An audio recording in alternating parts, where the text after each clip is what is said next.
Insanidade é fazer a mesma coisa repetidamente e esperar que funcione. Isso é Trump. Trump continua repetindo a mesma coisa repetidamente e esperando que funcione. Em resumo, a resposta é que se continuarmos com uma guerra sem fim, se as ameaças de tarifas continuarem e assim por diante, tudo isso realmente corre o risco de levar os Estados Unidos a, digamos, uma desaceleração. Basta olhar os números trimestrais que recebemos do segundo trimestre. Esses números ficaram abaixo do consenso e surpreenderam todo mundo. Eles são muito fracos.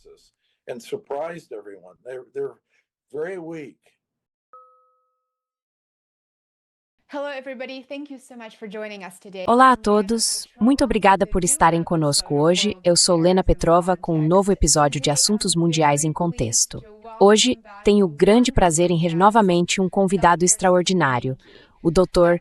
Steve Hanke.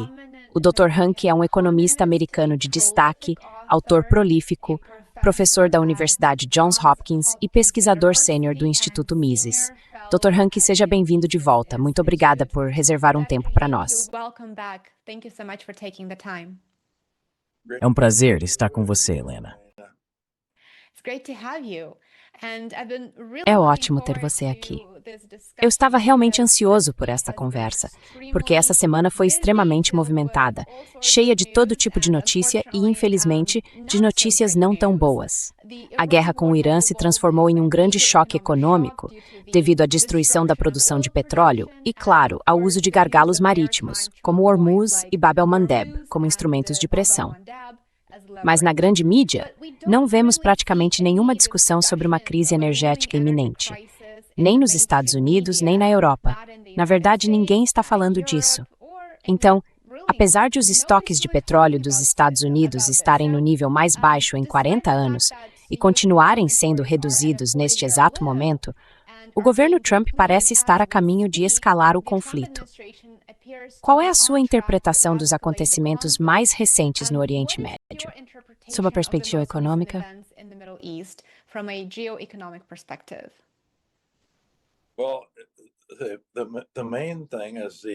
Bem, o principal é o anúncio feito, na verdade, pelo presidente em Camp David ontem.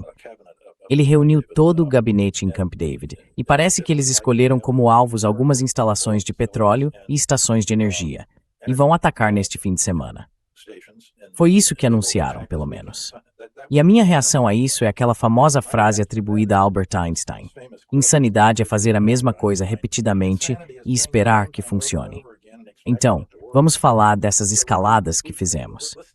Quero apresentar 8 pontos sobre isso. O primeiro é que não houve mudança de regime no Irã. Então, isso não aconteceu.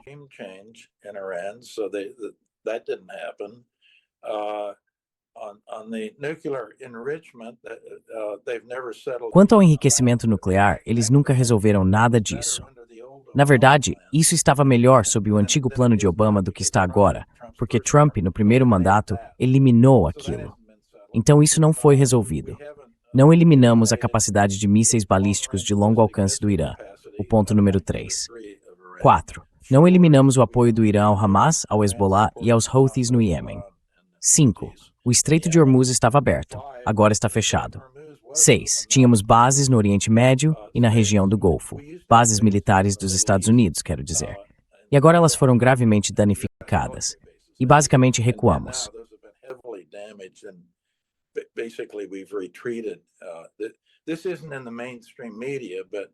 Isso não está na mídia tradicional, mas não é preciso ser nenhum gênio para entender o que está acontecendo. Por que as tropas foram atingidas pelos iranianos na Jordânia? Porque todas elas tinham recuado do Golfo e estavam concentradas na Jordânia. Então esse seria o 6º ponto. O 7º ponto é que as alianças que tínhamos com as nações do Golfo estão bastante desgastadas, para dizer o mínimo. Quero dizer, as nações do Golfo não queriam que essa guerra por escolha própria fosse adiante. Foi isso que recomendaram. Bem, ela foi adiante, e agora estamos enrolados nessa situação. E por isso as alianças estão desgastadas. E a grande consequência não intencional, é claro, é que os grandes vencedores foram a Rússia e a China.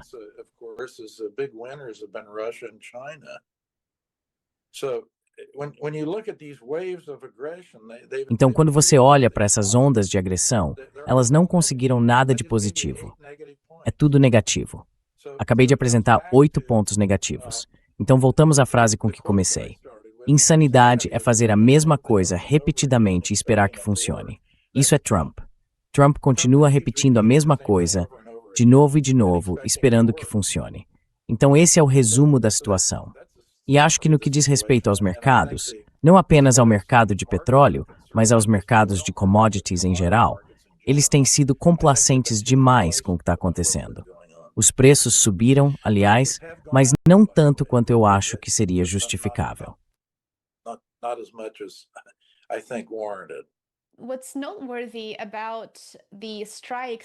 O que chama atenção nos ataques à infraestrutura energética no Irã é que esta seria a primeira vez em muitas semanas que os militares israelenses estariam envolvidos. Então é um desdobramento interessante. E, desnecessário dizer, o Irã prometeu retaliação direta. Portanto, contra-atacaria refinarias e usinas de energia em toda a região do Conselho de Cooperação do Golfo. E provavelmente Israel também, já que Israel está ou esteve envolvido nesses ataques. Então, isso de fato representa uma escalada. E claro, os mercados de petróleo e os mercados financeiros globais certamente vão reagir na segunda-feira. Mas do ponto de vista da oferta de petróleo, sabemos que a infraestrutura energética foi danificada em toda a região do Conselho de Cooperação do Golfo e a OPEP parece querer elevar as cotas. Você acha que a reação da OPEP, ou uma possível reação de aumentar a produção e elevar as cotas, teria algum impacto significativo nos mercados de energia?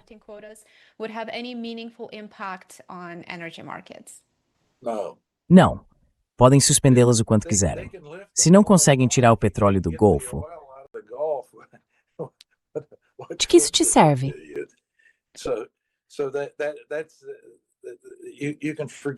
então pode esquecer isso. Agora, você mencionou que Israel voltou a entrar em cena, mas o primeiro-ministro Netanyahu esteve em Washington no começo dessa semana, e é ele quem dá as cartas. A ideia de que Trump está no comando é um tanto forçada. Quero dizer, por que começamos essa guerra por escolha?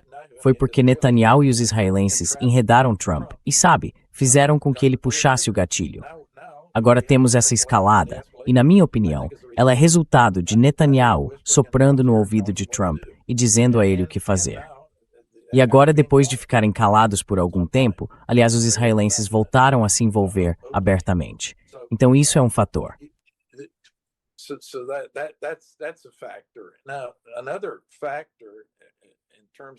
Agora, outro fator, em termos da escalada, é a tentativa de envolver a Ucrânia na guerra do Oriente Médio. Então, isso também é algo muito perigoso que está acontecendo. Mas você tem Zelensky, Netanyahu e Trump. Eles são os 3 atores envolvidos, e os 3 estão desesperados. E quando você está desesperado e não tem nada a perder, no futebol americano, você lança um passe Hail Mary, que tem uma probabilidade muito baixa de dar certo. Mas você lança mesmo assim, porque já perdeu e está desesperado. Então você faz algo que quase não tem chance de sucesso e que, aliás, pode ser muito perigoso. Mas é isso que se faz, está desesperado.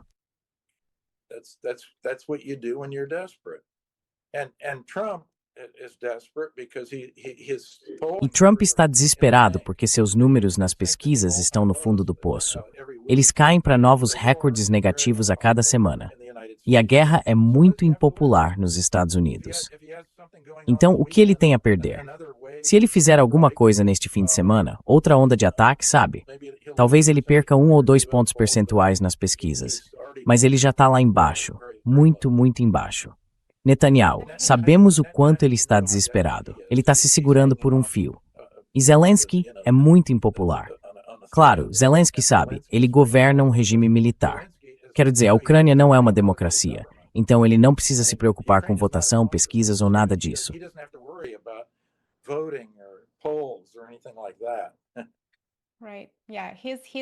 Certo. Ele dirige uma ditadura patrocinada e viabilizada por atores externos. Então, isso é muito lamentável para a população ucraniana que não se beneficia de ser, na prática, forçada a cumprir regras estabelecidas por partes externas, certo?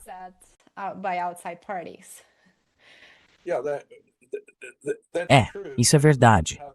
Não é assim que eles vão apresentar a história, e a imprensa vai fazer isso. A imprensa vai apresentar como se eles estivessem lutando para salvar a democracia. E não só a Ucrânia, mas toda a Europa Ocidental, se não o mundo inteiro. Certo?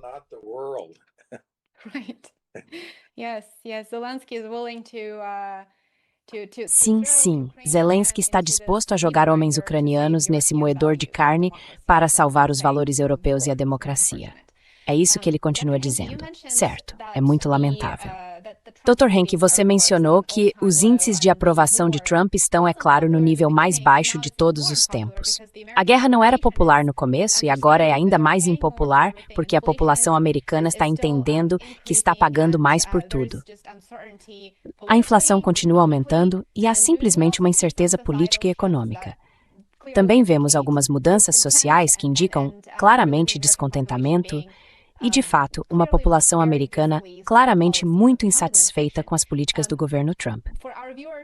Para os nossos espectadores que não estão nos Estados Unidos, explique se você acredita que o governo ainda tem legitimidade política ou se acha que já passamos do ponto em que ela se perdeu e realmente não há como salvar a presidência ou sequer, imagino, vencer as eleições de meio de mandato.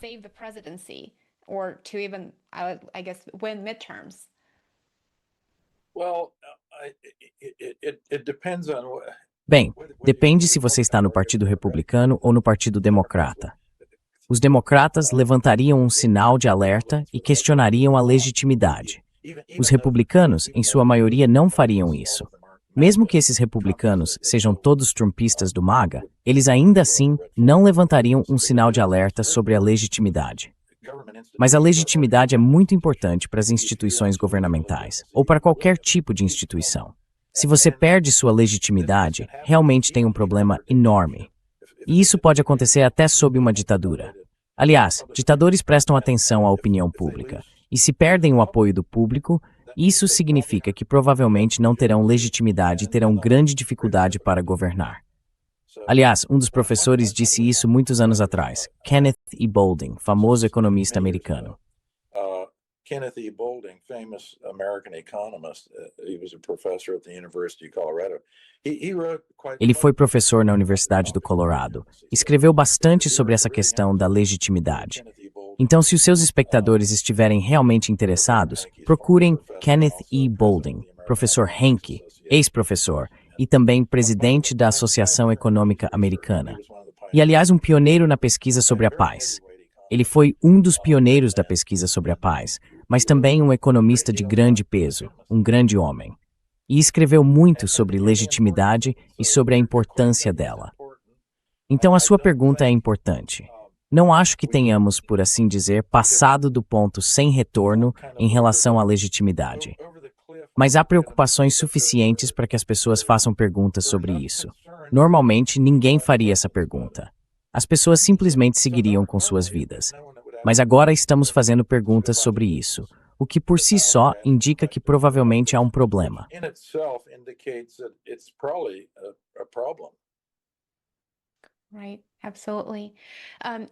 Certo, absolutamente. No começo da conversa, você mencionou os mercados de energia, os mercados de petróleo e disse que eles estavam complacentes. E parece que os preços do petróleo têm sido cada vez mais influenciados pelo risco geopolítico, mais do que pelos fundamentos.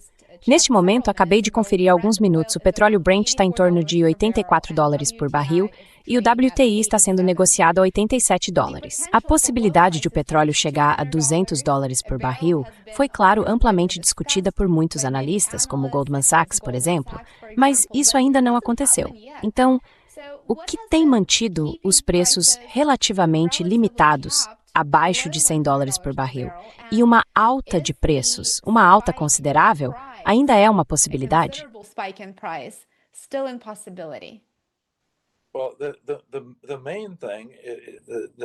Bem, o principal fator que tem sustentado isso é que os estoques foram sendo reduzidos. E há dois fluxos de petróleo que chegam ao mercado. Um é o fluxo que vem dos próprios poços, o outro vem dos estoques. Então, mesmo que você interrompa grande parte do fluxo dos poços, que é basicamente o que está acontecendo no Golfo, se houver muito petróleo estocado, dá para compensar a falta do que vem dos poços com o que sai dos estoques. Mas o que acontece quando os estoques acabam? E isso vem acontecendo. A China tem sido um grande fator nisso, porque não vinha importando. Agora está importando, mas não importou muito petróleo durante a guerra no Irã e vem reduzindo seus estoques.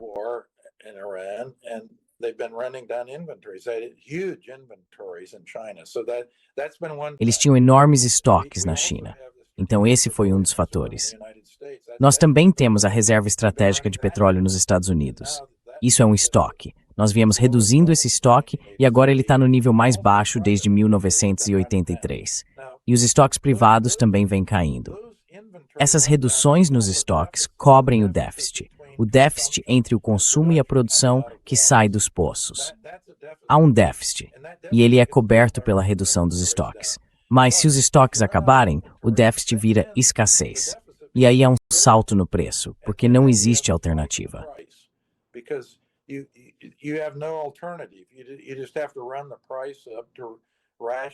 Basta elevar o preço para racionar a quantidade limitada de petróleo que está chegando ao mercado, vinda dos poços que ainda estão produzindo, porque não restam mais estoques.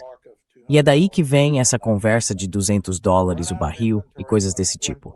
Quando os estoques acabam, quando você coloca a vareta no tanque e ela faz plim, porque não tem nada lá, você vai ver um pico de preços. Então, eu ainda prevejo uma probabilidade bastante alta de um pico. Não estou dizendo que vai chegar a $200, mas que vai subir mais. Esses preços que você acabou de citar estavam abaixo de $90 o barril. E onde estávamos antes?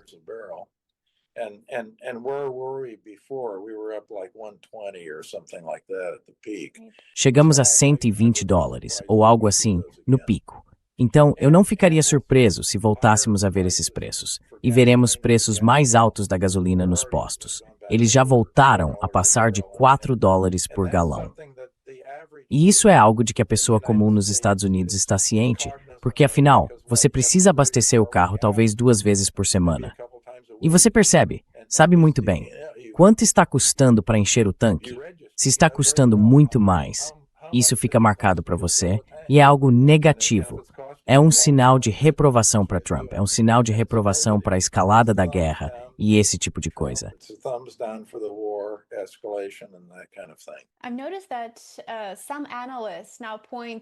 Percebi que alguns analistas agora apontam os corredores de transporte de energia como a principal questão, e não tanto o abastecimento.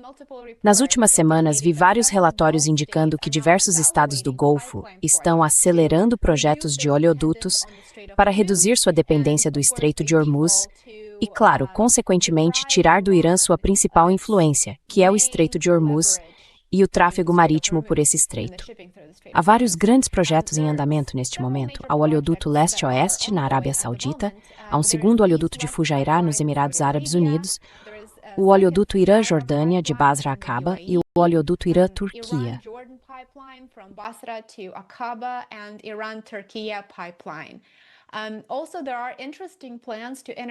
Além disso, há planos interessantes para integrar parte da produção iraquiana à infraestrutura de exportação saudita. Isso permitiria que parte do petróleo bruto iraquiano chegasse ao Mar Vermelho através do território da Arábia Saudita, o que, é claro, seria uma grande vitória para os sauditas. Quando e se esses projetos forem concluídos, eles realmente substituirão o fluxo pelo Estreito de Hormuz?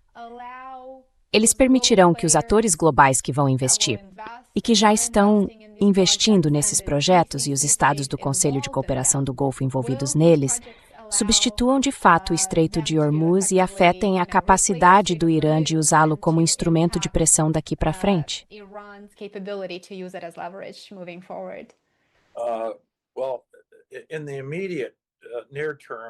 Bem, no futuro imediato, a resposta é não. E mesmo no médio prazo, a maior parte dessas medidas não estará disponível antes de 2007 ou 2008, no mínimo. E nesse caso, a resposta também é não. Quer dizer, todos os projetos juntos não vão substituir o fluxo que sai pelo próprio Estreito de Hormuz. E, aliás, só para esclarecer, não existe nenhum acordo entre os Estados Unidos e o Conselho de Cooperação do Golfo para realizar nenhuma dessas medidas. O outro ponto é que o projeto mais perto de se concretizar, e que está cerca de metade concluído agora, é aquele nos Emirados Árabes Unidos, aquele oleoduto.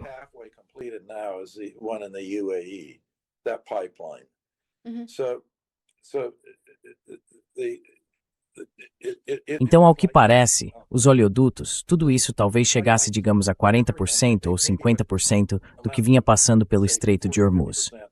Então, isso alivia um pouco. Essas rotas alternativas poderiam aliviar, mas há muitas coisas que elas não resolveriam. Primeiro, a capacidade de GNL, que é muito importante no Catar. Elas não fariam nada a respeito disso, e não afetariam a produção do Kuwait ou do Bahrein. Por isso é algo muito parcial. Mesmo que façam todas essas coisas, a linha Iraque-Síria é uma em que os Estados Unidos estão envolvidos. Então essa é uma na qual os Estados Unidos têm participação. Mas eles não vão eliminar a necessidade de Hormuz, nem substituí-lo. Não tem substituto para o Catar.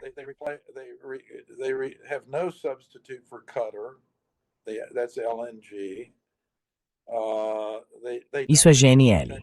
Essas alternativas não eliminam o risco de postos de controle, não garantem entregas mais baratas e não tornam a infraestrutura invulnerável. É possível bombardear um oleoduto com um drone sem muita dificuldade. Então elas talvez ofereçam alguma flexibilidade diante de um fechamento total de Hormuz. Por exemplo, se fosse completamente fechado, poderiam oferecer uma alternativa, uma espécie de rota de escape, talvez para 40, 50% do volume que normalmente passa pelo Estreito de Hormuz. Mas seria só isso. E haveria muitas coisas que elas não resolveriam. Então a ideia de que isso é uma varinha mágica que vai solucionar todas essas questões é basicamente um absurdo.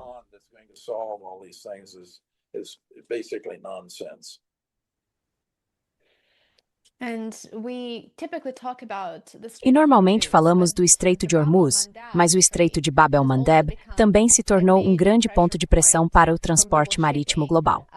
Os Houthis bloquearam, na prática, parte das cargas. E isso está resultando em seguros de transporte mais caros, desvios pela África e prazos de entrega mais longos em outros lugares. Tudo isso eleva os custos. Para os consumidores e para a população dos Estados Unidos, outra onda de inflação, impulsionada pela energia, poderia levar o país a uma recessão. Porque vi vários relatórios, vários artigos nos últimos dias dizendo agora estamos mais preocupados com uma recessão do que estávamos, talvez algumas semanas atrás. Isso preocupa você de alguma forma?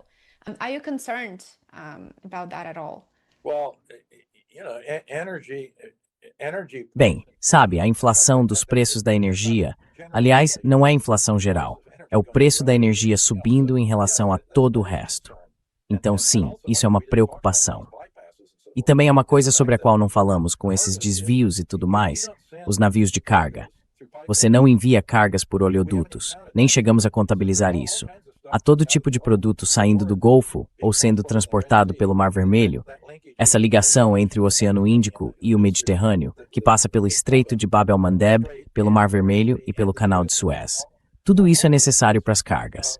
Esse é o risco dos gargalos. Os oleodutos lidavam apenas com petróleo. Então há muita coisa acontecendo, muita atividade e muita atividade logística que é simplesmente carga, não é líquido. Certo. Então, a resposta curta é que se continuarmos com uma guerra sem fim, se as ameaças de tarifas continuarem e assim por diante, tudo isso corre o risco de levar os Estados Unidos a, digamos, uma desaceleração. Basta olhar os números trimestrais que recebemos do segundo trimestre. Eles ficaram abaixo do consenso e surpreenderam todo mundo. São números muito fracos. E por que foram fracos? Por causa das tarifas e da guerra.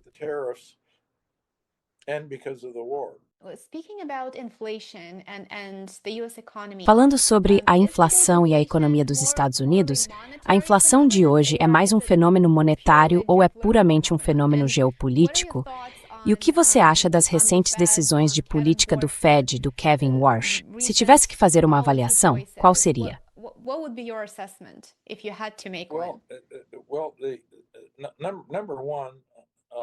Bem, em primeiro lugar, a inflação é sempre, em todo lugar, um fenômeno monetário.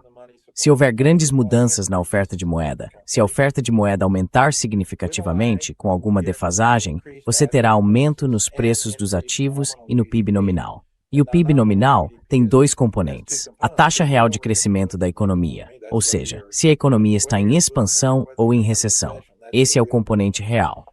Mas há também a inflação. Então, é preciso somar as duas coisas, a taxa real de crescimento da economia e a taxa de inflação.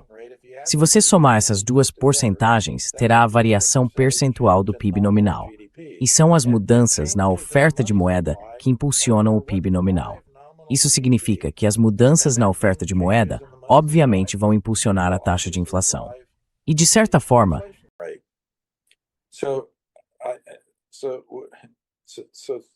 in a way, the nominal GDP is kind of baked in the cake.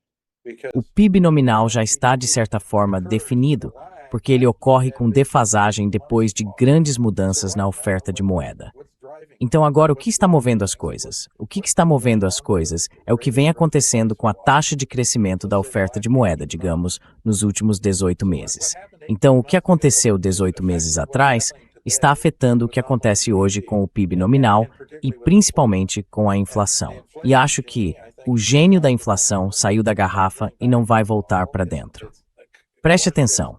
Vamos reduzir a inflação para 2%, que é a meta de inflação. Eu só diria, boa sorte.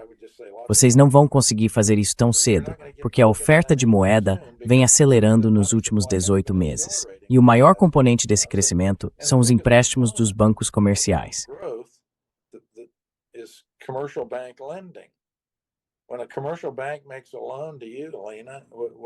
Quando um banco comercial faz um empréstimo para você, Helena, o que acontece?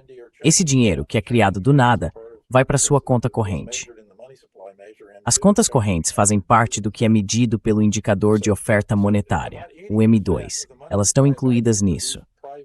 Então, cerca de 80% da oferta monetária é, na verdade, produzida de forma privada pelos bancos comerciais.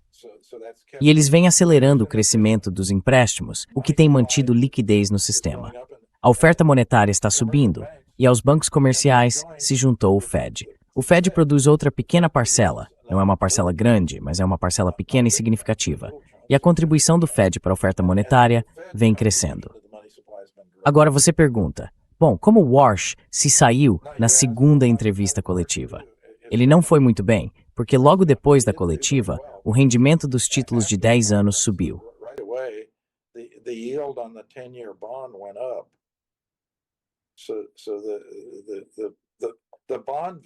Então, os vigilantes dos títulos saíram da hibernação e não ficaram muito impressionados com o que ele tinha a dizer.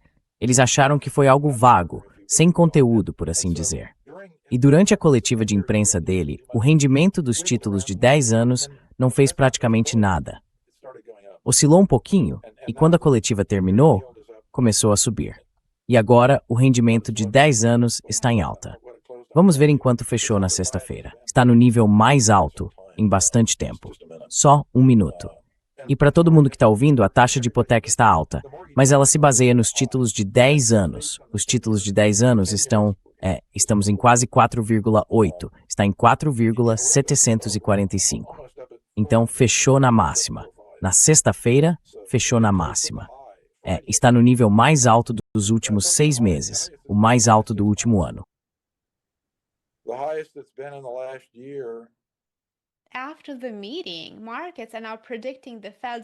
Depois da reunião, os mercados agora preveem que o próximo passo do Fed em setembro será um aumento de 1/4 de ponto percentual, ou seja, uma alta de juros. Se isso acontecer, vai fazer alguma diferença significativa em relação às expectativas de inflação?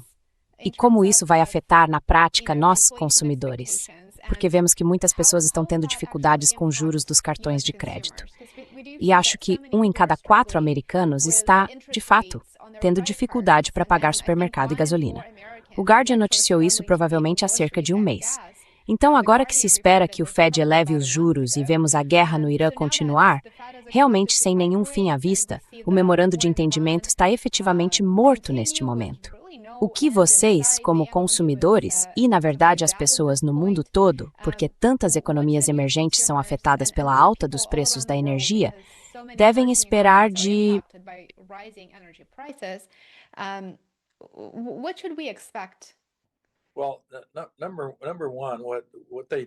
Bem, em primeiro lugar, o que eles vão fazer com a taxa de fundos federais na próxima reunião é, de certa forma, irrelevante.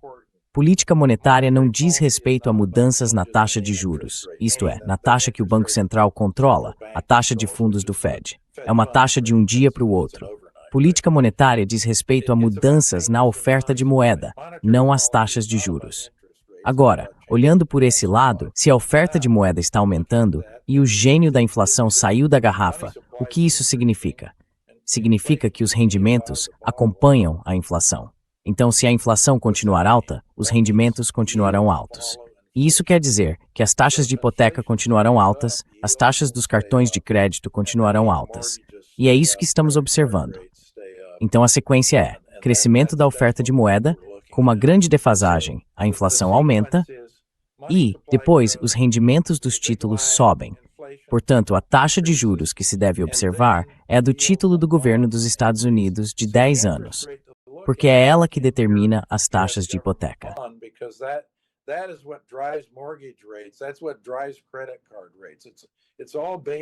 É isso que determina as taxas dos cartões de crédito. Tudo se baseia no que está acontecendo com o título de 10 anos. Agora, no curto prazo, que é afetado pelas mudanças na taxa dos fundos federais, se eles aumentarem essa taxa, isso vai elevar a taxa de curto prazo dos títulos do Tesouro. E isso terá um grande efeito sobre o refinanciamento do déficit. E significa que uma parcela cada vez maior do dinheiro dos contribuintes vai para o pagamento da dívida. Então, a principal coisa que a taxa dos fundos federais fará, à medida que aumentar, será elevar o rendimento dos títulos do Tesouro de curto prazo.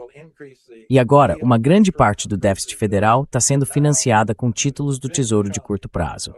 Então, quando eles vencerem e você tiver que renová-los, estará renovando a juros mais altos. E essa taxa de juros mais alta será paga pelos contribuintes. Então, isso significa que agora nós temos, agora o... Now the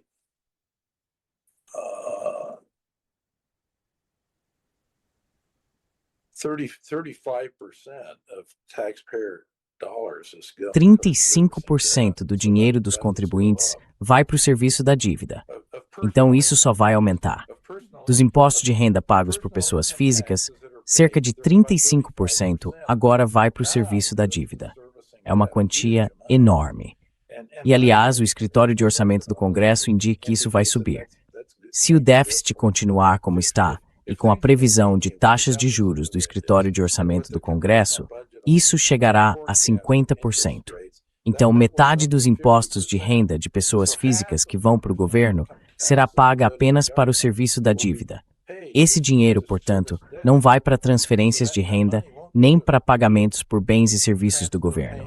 Ele vai apenas para pagar e administrar a dívida.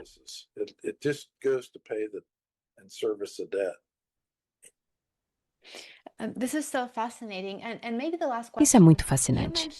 E talvez uma última pergunta. Você mencionou os títulos do Tesouro dos Estados Unidos e a alta dos rendimentos. Olhando por uma perspectiva macroeconômica, quais são os maiores riscos que os mercados globais de títulos enfrentam neste momento, já que a inflação continua elevada e é improvável que caia tão cedo?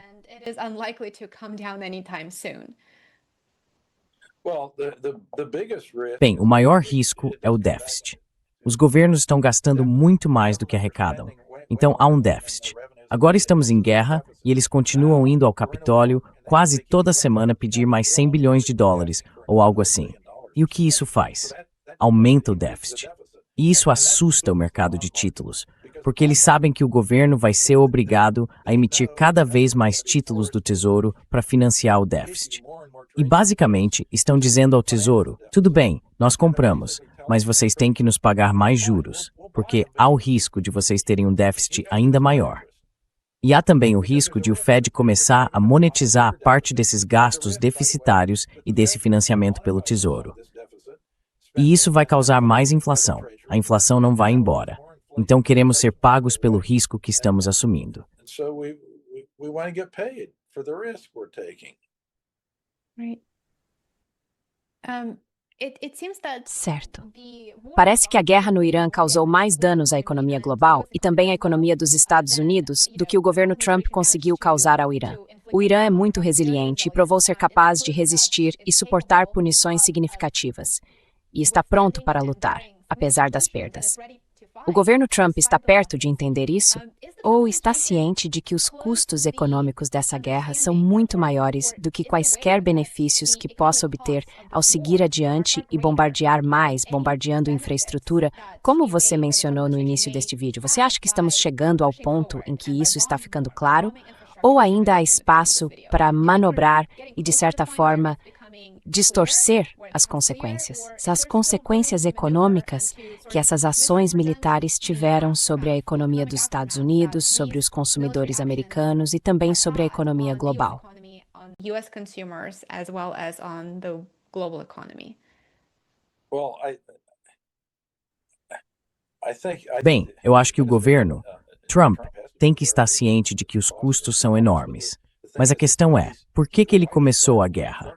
Ele começou a guerra por insistência de Israel e está escalando por insistência de Israel. Então ele tem um dilema clássico. Ele está plenamente ciente dos custos e de como eles são enormes. E certamente sabe que é por isso que está despencando nas pesquisas. Ele sabe muito bem que as pesquisas são muito negativas em relação à guerra. Todo mundo é contra. Uma enorme maioria é contra a guerra. Então ele gostaria de, sair e se retirar. E se a guerra está causando todas essas coisas ruins das quais ele tem consciência, racionalmente ele iria querer se livrar delas. E a maneira de fazer isso é sair. Esse é um lado do dilema. O outro lado é o lobby de Israel. Eles financiam Trump pesadamente, já financiaram. E não apenas financiaram, mas talvez tenham algo contra ele, não sabemos. Então talvez ele esteja com uma arma apontada para a cabeça. Portanto, um dilema. Kiefer. So he's got a dilemma. What do you do? Certo. E quando as pessoas enfrentam o dilema, isso podem com o Islã. Não há nenhuma maneira lógica para ver o que acontece a seguir aqui.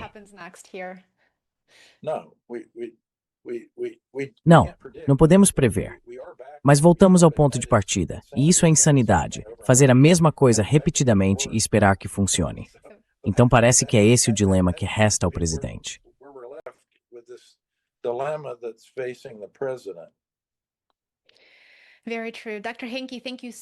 É verdade. Dr. Henke, muito obrigado por estar conosco hoje. Esta foi uma conversa absolutamente fascinante e eu realmente agradeço por nos explicar essas realidades econômicas básicas e por nos ajudar a decifrar o que está acontecendo ao nosso redor e o que todos esses acontecimentos insanos realmente significam. Espero tê-lo novamente no programa em breve. Bem, men is Sjord per partsballning. San it's was base.